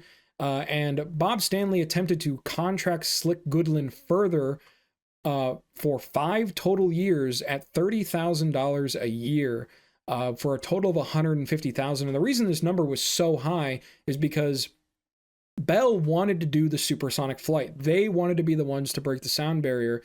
And obviously, Slick Goodlin was not a military pilot. He was a civilian pilot. And this is a very, very dangerous thing to do at this time still. So they wanted to contract him for a bunch of money and force the Air Force and NACA to foot the bill. However, this was just after the war had ended, so the Air Force, the Army Air Force, was cutting its budget. Congress was cutting all the budgets. NACA was getting their budget cut as well, and both of them were basically like, "Yeah, we can't afford that." So after Slick Goodlin flew his flights, which I think was 26 flights, which we'll actually get into later, Bell handed off the aircraft reluctantly to the Air Force. But getting to the Air Force, right? So initially, NACA was supposed to receive the aircraft from Bell, which the man in charge of the NACA side of the research program was this man, Walt Williams. Again, doubling back, tripling back to the fact that NACA did not care about breaking the sound barrier whatsoever at this time. Walt Williams would write a flight program to propose to Bell and the Air Force and NACA as a whole on what to do with the aircraft after it was received. And his proposal was a modest 48 successful flights. Now, again, the very key detail here is successful flights, right? This would not include captive flights, test flights to test everything, and whatnot. This was just the flying part, meaning that well over 100 actual missions would have to be conducted over the course of a year and a half with the airframe. And it was even outlined in his paper that this does not mean, or if there were any problems faced, that the flight program would probably have to be extended. And most notably, the biggest problem with his proposal was that not a single time in his flight program did he outline going supersonic. Not a single time. Now, this is a huge deal because Colonel Smith, one of the lead members of the Air Material Command, who was overseeing the flight testing for the Bell X-1 at this time, called up a man named Colonel Albert Boyd right there, who was he was the chief flight director of, or he was the chief of flight test of the flight test division at Wright Airfield for the Army Air Force. He would get called up by Colonel Smith and basically asked, can you get us Air Force pilots to, can you get us some Air Force pilots to fly this jet? And famously, he was quoted as responding with, "You bet." So, and this is a huge deal. This is a really huge deal because back in 1926, Congress passed what is known as the Air Corps Act of 1926, which banned the Army Air Corps from conducting their own research and development on airframes that they wished to procure.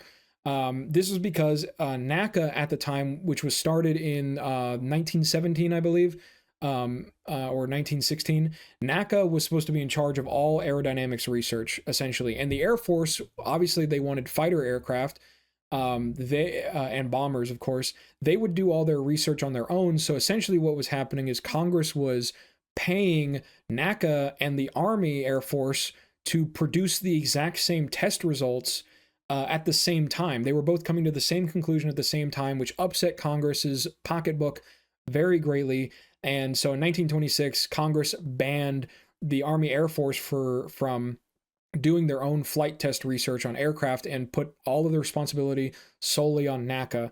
And of course, this is an issue because NACA took everything very, very slowly, very safely compared to the Air Force's methodology, which is, again, why there was a big contention with NACA and the Air Force with whether or not the plane would even go supersonic.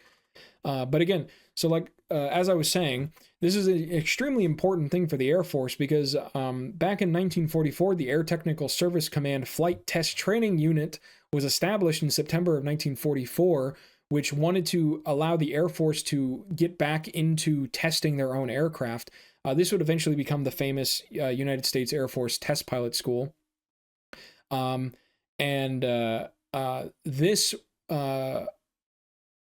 This test training unit would eventually lead to the actual flight test division being created in 1945, which again is what Albert Boyd was chief of at this time at Wright Airfield.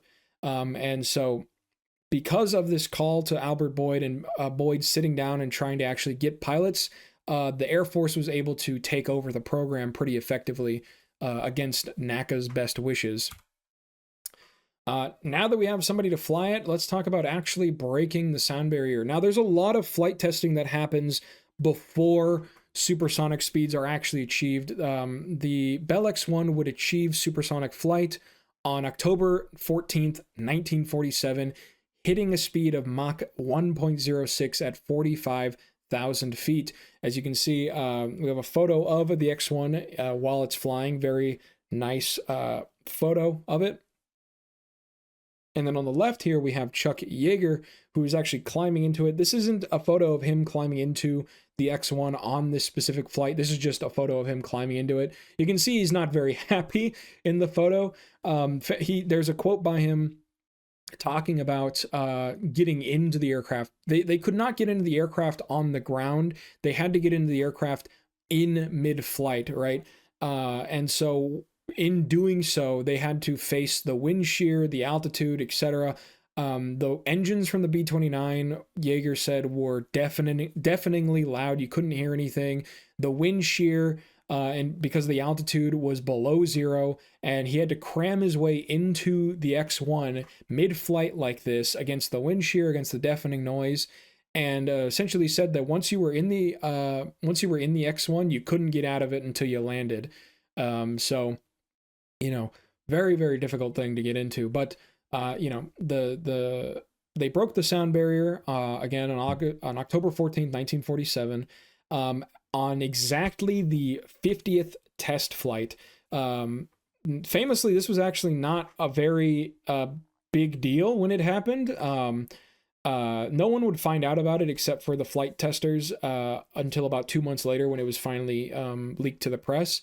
But it was actually very underwhelming. Chuck Yeager would actually say that he was very pissed off that the aircraft, like he didn't know he went supersonic. He had to trust a dial, the Mach meter on his aircraft to tell him that he went supersonic, because the aircraft would he would achieve so the way it happened, let me just tell you the story of how it happened. So they obviously detached from the airframe. They flew up to he ignited the engines, flew up to his test altitude of about 40,000 feet, and ignited the second and third engines of the aircraft to start the acceleration. He would accelerate past the actual compression regime of the aircraft. Notably, the only time the aircraft actually experienced compressibility issues was at between Mach 0.88 and Mach 0.94, I believe. And past that, there was basically no issue. So the aircraft experienced buffeting in that flight regime and basically lost all control. Chuck Yeager would say that, when he pulled back on the stick, he pulled full back stick at about Mach 0.94, zero response. So the aircraft is essentially flying dead between Mach 0.88, or more specifically Mach 0.92 and Mach 0.94 or 96, when eventually the controls would be regained after passing through that. But anyways, he would fly through that regime, approach Mach 0.98 or 97, and then all of a sudden the Mach meter went dead. I believe he says that it basically went off the scale, and this was probably due to the fact that the compression waves were actually interfering with the static part of the altimeter, and so it couldn't actually get a reading. And then eventually it just basically springed all the way forward to Mach 1.05 on the meter, Mach 1.06 true, and that was it. He flew at this speed for, I believe, 10 or 15 seconds, I believe. It was somewhere between 10 seconds and 45 seconds. I can't exactly remember. I believe it's somewhere in the lower end of that spectrum. And then he would immediately cut the engines and start his standard descent procedure back to the airfield. But this was a huge deal. This was the first time any man had ever gone supersonic. The first time any manned flying craft had gone supersonic. A huge deal. But in the reality of it, basically nothing happened. There was nothing special about this flight other than they went supersonic. Everyone was thinking that either it was impossible to do, or that there would be some crazy thing that happens when you break the sound barrier. But really all that happens is that you just go supersonic. That was actually quite interesting to read in the books. I nothing really else to say about that other than it was just kind of funny that achieving supersonic flight really wasn't that big of a deal when it actually happened, besides the fact of actually doing it. So but now that we have that out of the way, let's do a quick overview of the aircraft themselves. So X-1, the first X-1, 46062, completed it would be completed in December 27th of 1945. It would complete its first test glide a month later in 1946, January 25th. It would complete its first powered flight. This was done by Slick Goodlin on April 11th, 1947. And it would fly a total of 82 times. The first 37 of which were done by Bell, and then eventually the rest of the flights would be conducted by the Air Force. And the highest speed ever achieved in any of the first generation X-1s is Mach 1.45, so slightly higher than what Bell had actually predicted the jet to be possible or capable of doing. And that speed was achieved by Chuck Yeager later on. He would achieve that. The highest altitude, or actually let's double back to the speed. So it's very important that we note that the Mach 1.45 number, because the X-1 was originally given the 10% chord wings, 10% thickness wings. However, after the glide tests were completed, it was sent back to Bell to get the 8% wings, which would prove to be necessary for this high speed achieved, as we'll look at in the second X-1. It achieved a Mach 1.45 because of that 8% thickness wing chord. Had it had the thicker wing chord, it would not have actually achieved this speed.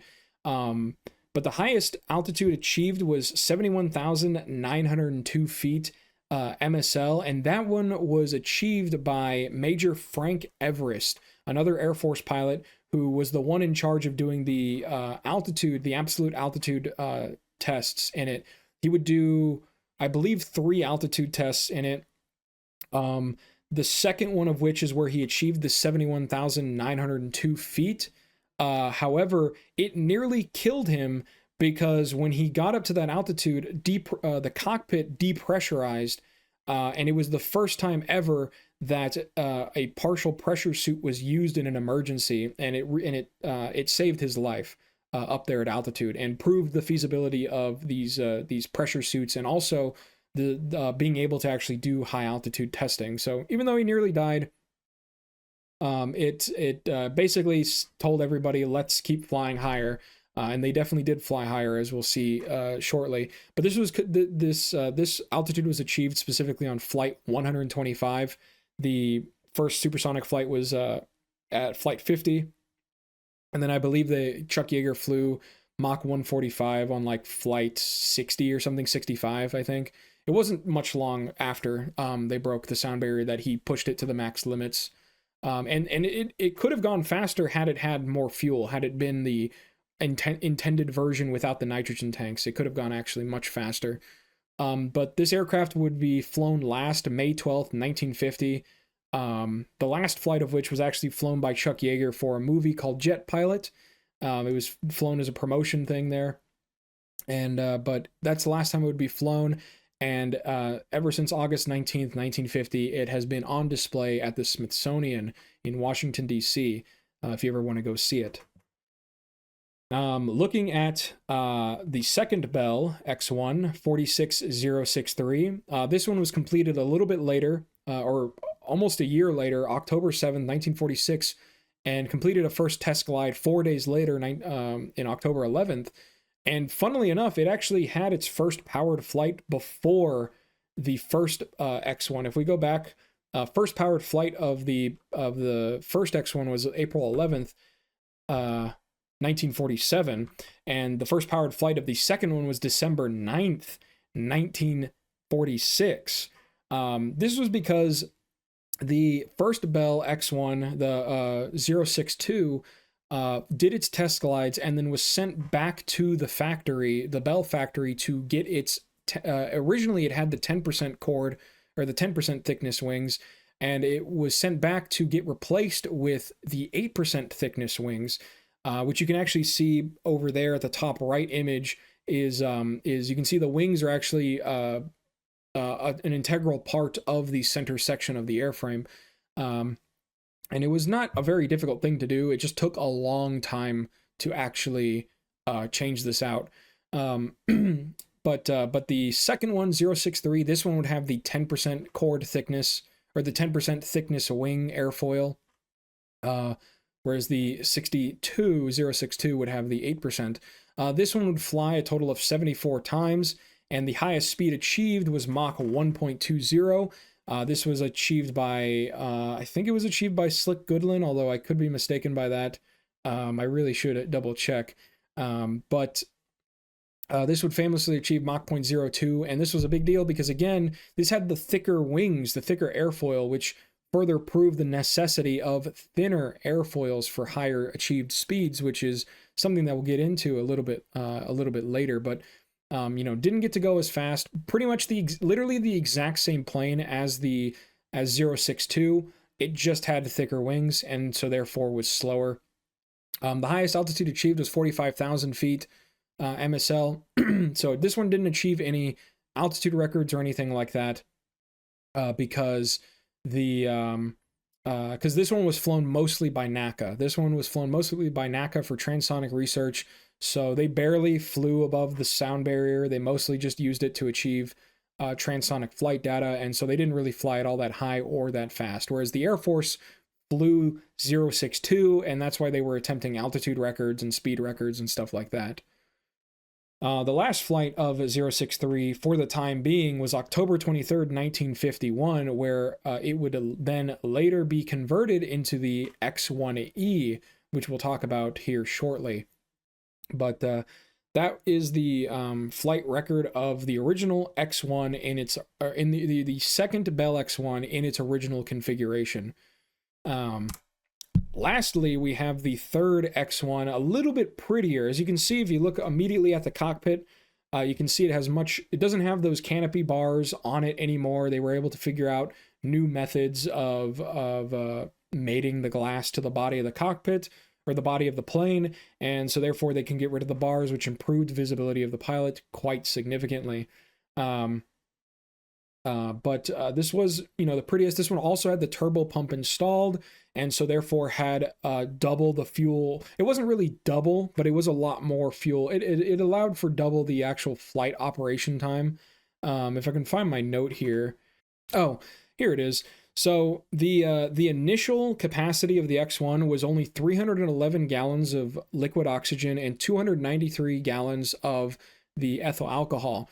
This third model of the X-1, which had the pump and so therefore could have more space for fuel, had 437 gallons of liquid oxidizer and 498 gallons of ethyl alcohol. So, not about almost a 50% increase, pretty much a 50% increase in fuel total.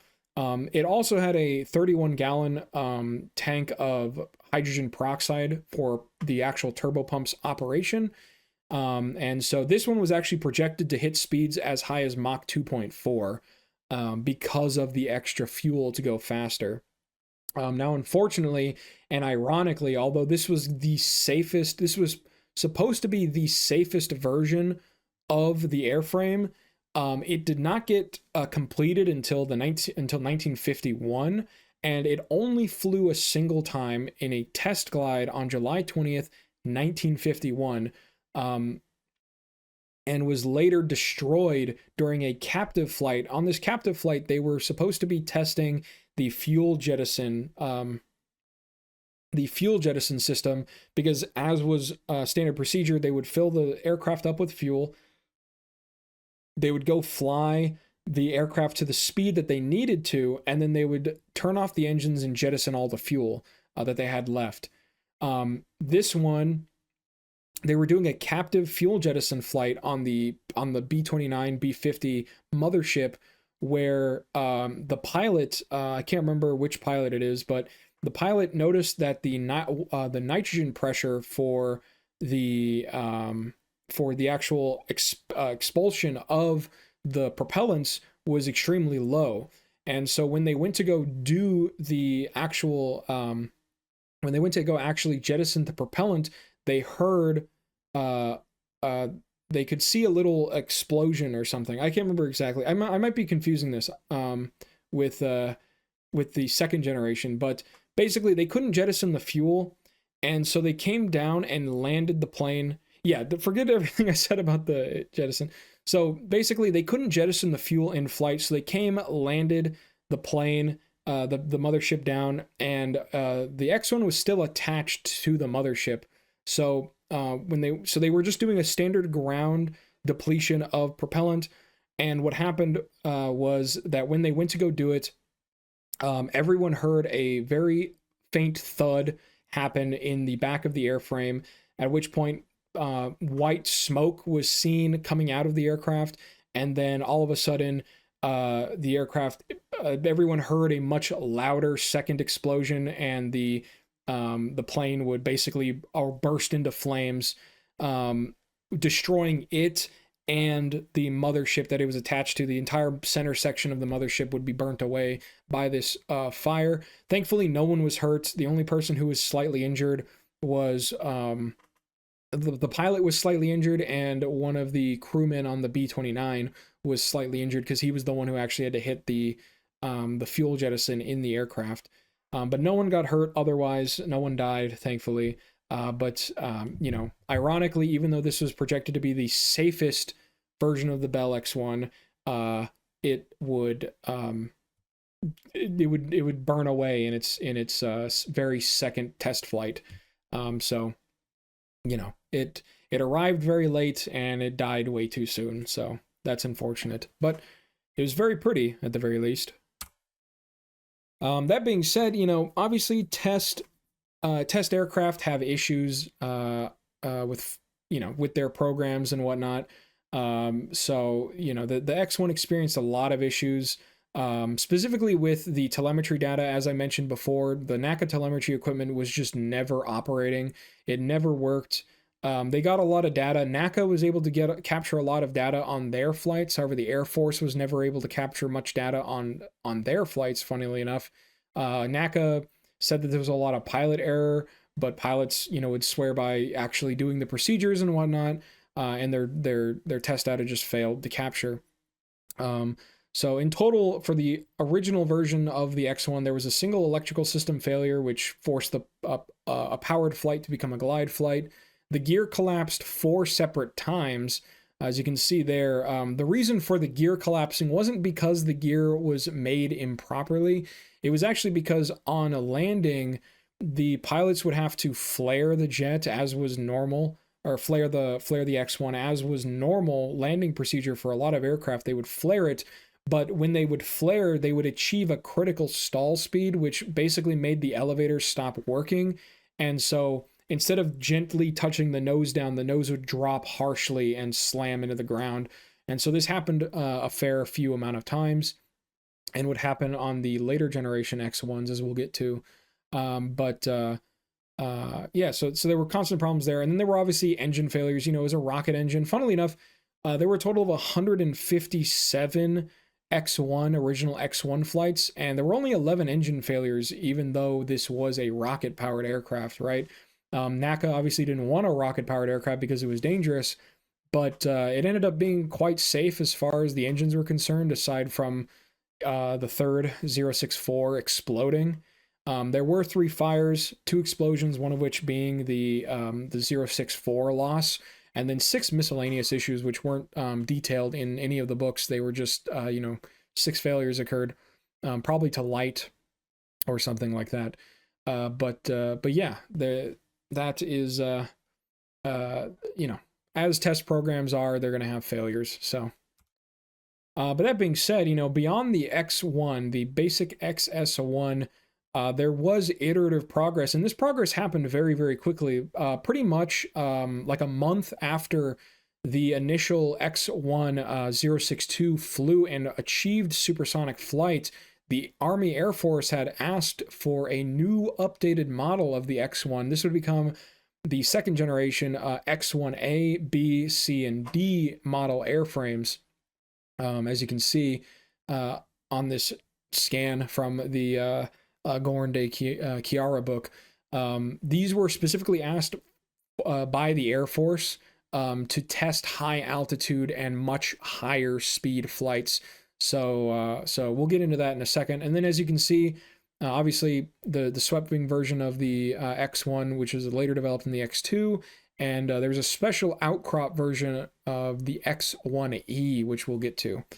But that being said, let's talk about the second generation, the X-1 A, B, C, D stat card. There were 3 of these built in total, the A, B, and the D. The C was never built, which we'll get to in a second, but they had a crew of 1.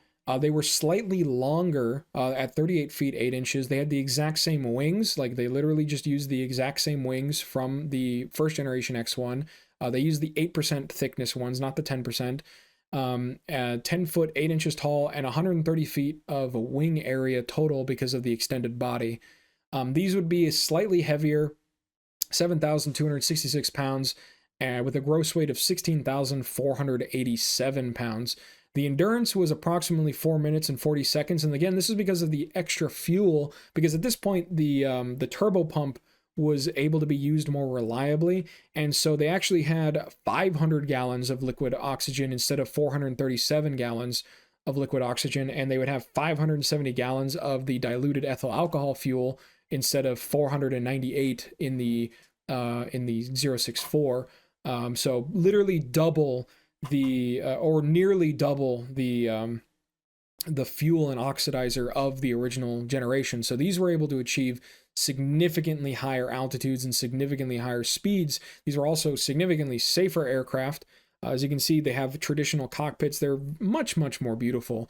You'll see in that middle photo, the X-1A, it actually has like a dark section directly behind the cockpit. That's where the liquid oxygen tank is located. And they didn't paint it because the extreme cold of the liquid oxygen would destroy the paint job. So they just didn't paint it, and eventually would just not paint them whatsoever, which is why you have the bare metal finishes, although originally they were painted white.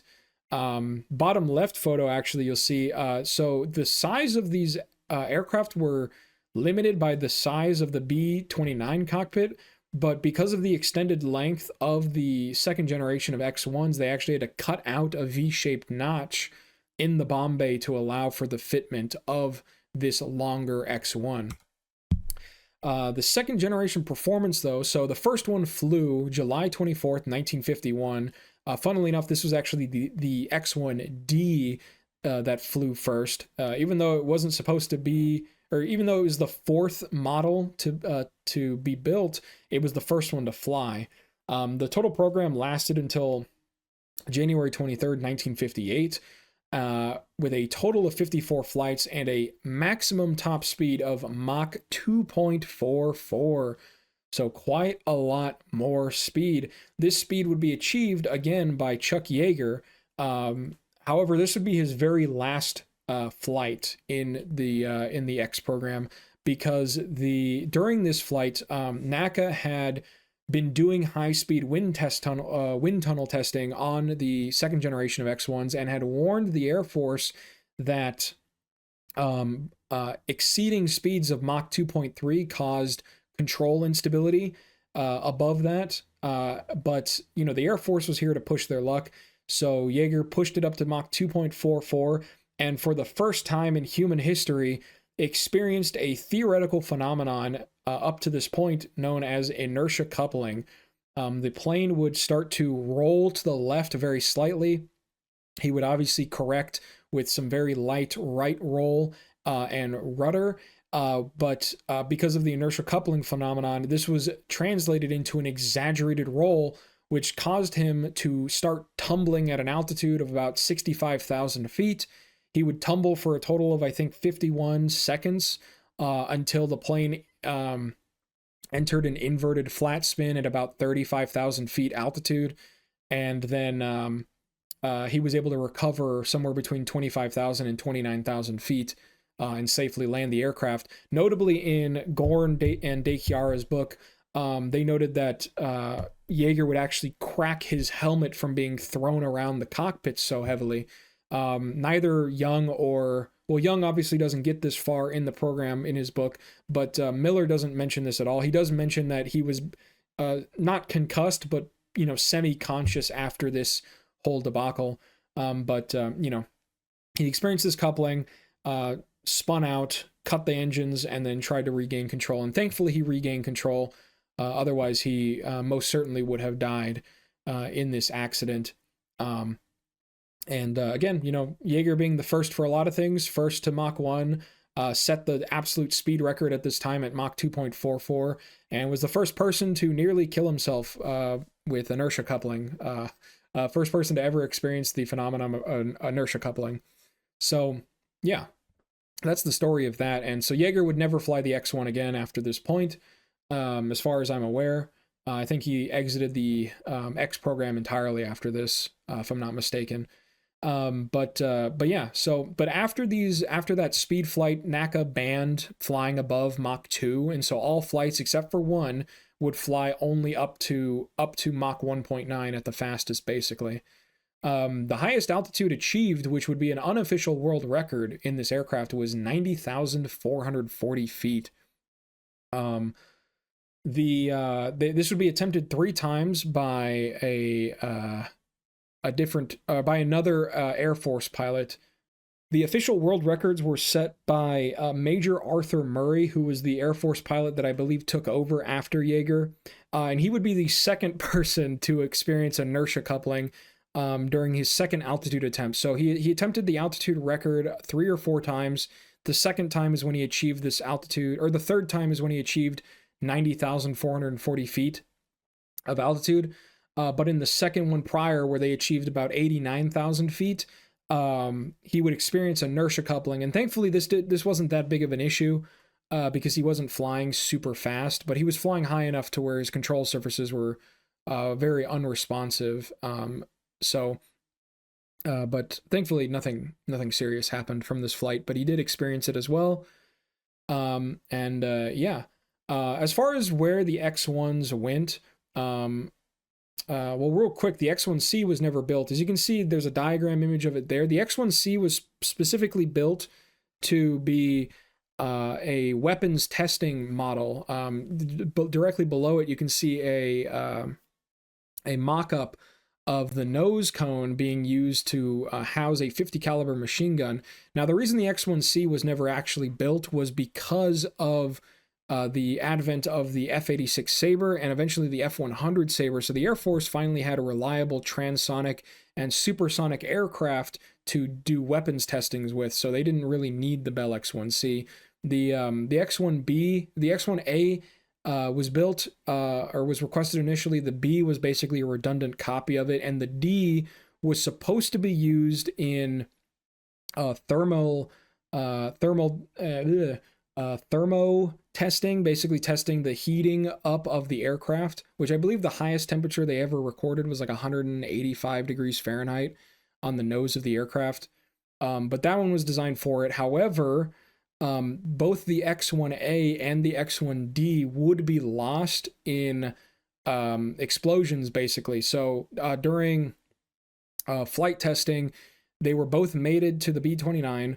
When the pilots went to go test for, I think the X-1A and D would be, so the X-1A had a liquid oxygen tank rupture during the captive flight, and they basically were like, they can't save the aircraft anymore, and it's too dangerous to leave to the B-29, so they jettisoned it from the B-29, and it came down and exploded on the desert floor.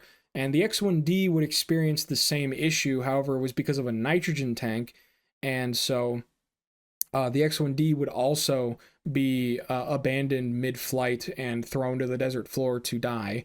The only surviving copy of the second-generation X-1s is the X-1B. This one was used for the thermo studies, as I mentioned before, flown by the NACA. NACA would do all these thermodynamic studies. And this aircraft is currently on display at the United States Air Force Museum at Wright-Patterson Airfield, or Air Force Base. But yeah, so you can go see it over there. And then finally, we have the third generation of X-1. Only a single one of these was built. And as you can actually see, if you look at the pictures, you'll notice the tail code of 6063.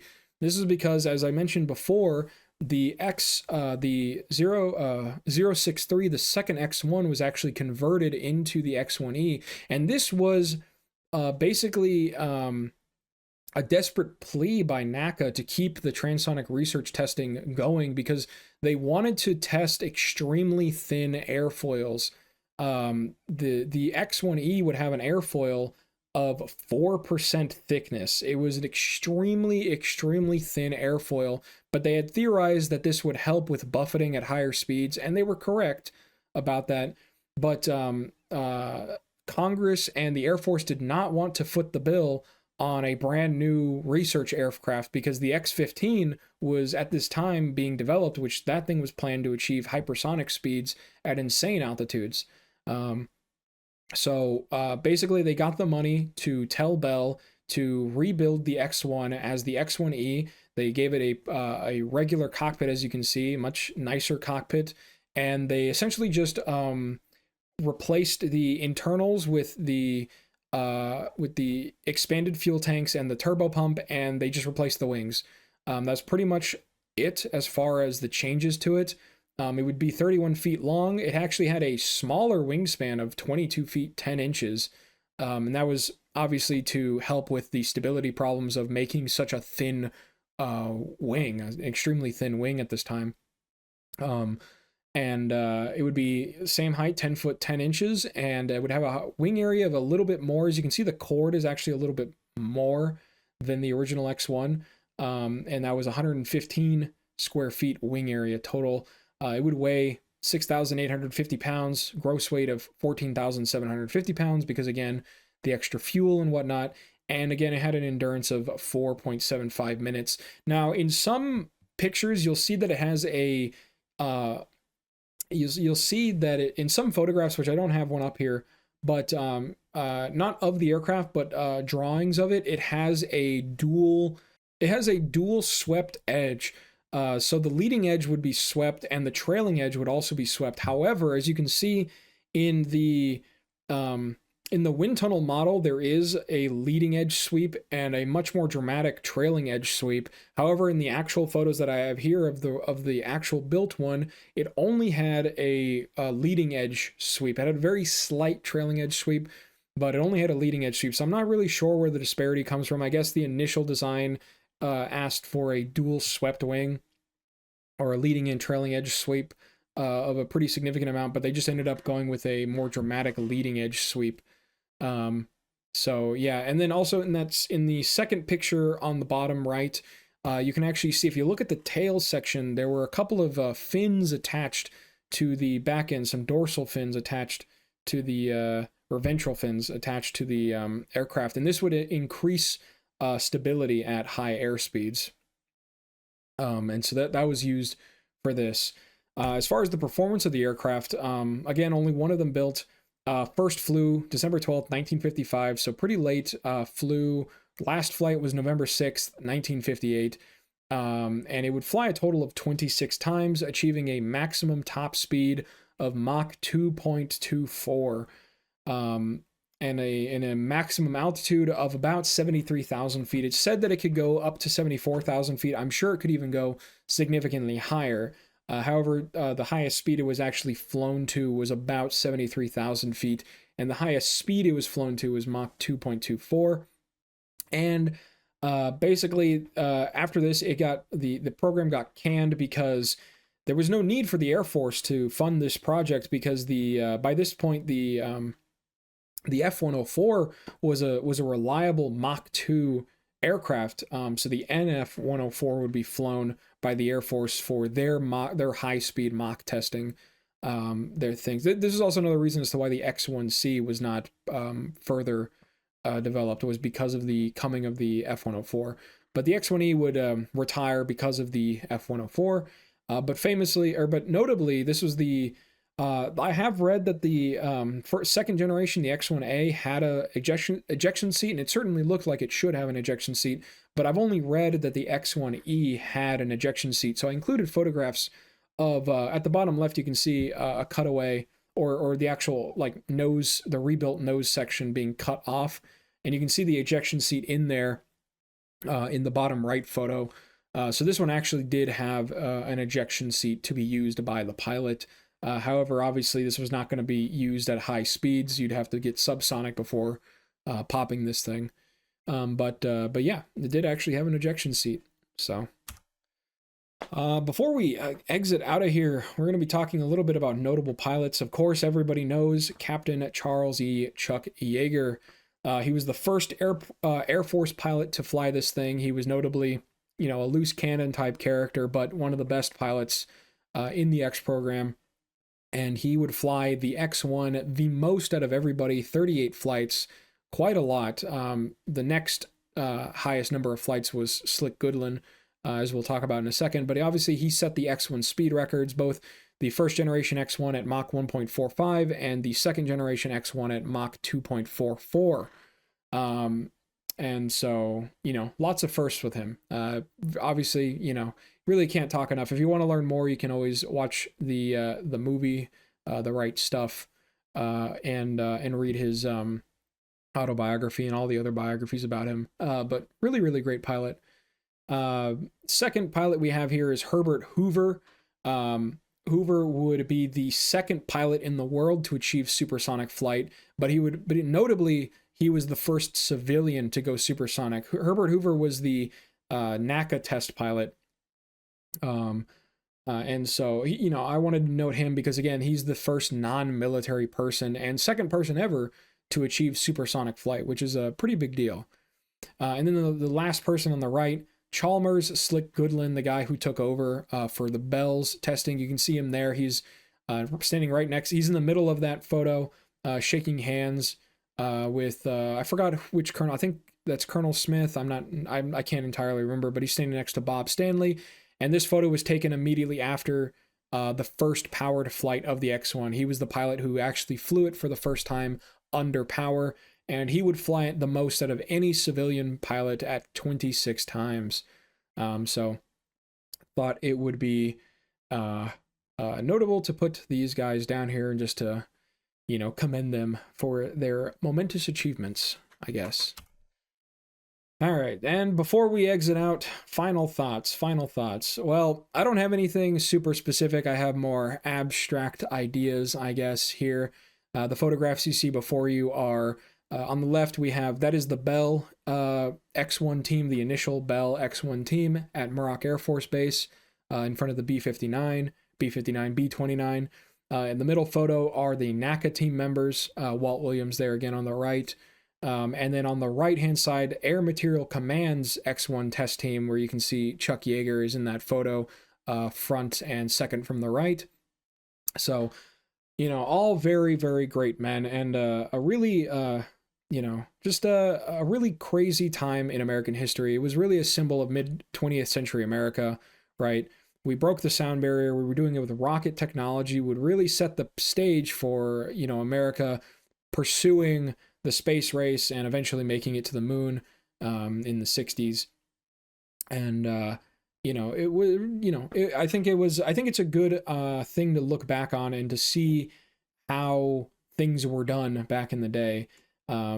Nowadays we have lots of I don't want to say bureaucracy, but kind of like red tape. There's lots of safety protocols, and all safety protocols are put there for a reason. They're not put there for no reason. But things take a lot more time these days to actually get done, and by the time they get done, it's old news. It's things built today were old by the time they started, or things built today are old by the time they actually get built. Right? They're brand new when they get designed, and they're old by the time they get built. So really, simplicity equals success here. I think at most the entire X-1 test team was about 15 people. Not including the Air Force personnel that helped out with the maintenance and whatnot. But the whole testing team was about 15 guys out there. By comparison, the X-15 had well over 300 people working on it. And that program obviously went for a very, very long time and did a lot of crazy, insane things. But there's something to be said about simplicity. And then by comparison, everything was way more informally done back then, but they still got their job done, and they got the job done very, very quickly. We went from not having an aircraft, or we went from contracting an airplane to flying at the speed of sound in 2 years. So it was pretty cool. That being said, it's a trailblazer aircraft. The X-1 obviously set the stage for the entire rest of the X series of aircraft, spaceships, etc. And got a lot of things researched, a lot of things we just never knew about that we do now know about in aerodynamics because of this program. Really, when you look at this, it was a chance to be taken. No one really knew what happened in the transonic regime. Some people thought it was impossible, and you really just got to push the boundaries in doing things, in trying to achieve things. It's kind of like a sappy point, but there really is something to be said about just going for it, right? Just trying to get it done. Beyond that, we have perseverance, because again, people wanted to know what happened in the transonic regime as early as the 30s. Ezra Kotcher wrote his paper in 1939, which got put to the wayside, and he wouldn't get another chance at it until 1944, a whole 5 years later, when they picked it back up and started wanting to pursue transonic research, and he finally got his dream. Now, funnily enough, by the time they were actually flying the X-1, his hands were completely off the project, and he was on to bigger and better things. But it took 5 years to go from writing a paper about wanting to go supersonic, wanting to do transonic studies, to actually having anyone take you seriously. So it really is about perseverance and really trying to push yourself and complete things. But my voice is shot. I have nothing else to say. I want to thank you guys all so very much for watching. If you enjoyed the video, please like and subscribe if you want to see more. And, leave a comment on what you want to see next. I really want to know what you guys want to see next. I have a list of aircraft that I want to do, but I want to see what you guys really want to see out of this. And I hope you enjoyed the video. I hope it wasn't unbearable. This was like the longest project I worked on. I had to read a lot more than I ever read before. But it was really fun. I put a lot of time and effort. So I hope you guys enjoyed, and I hope we can keep this going. So thank you guys so very much for watching, and have a nice day.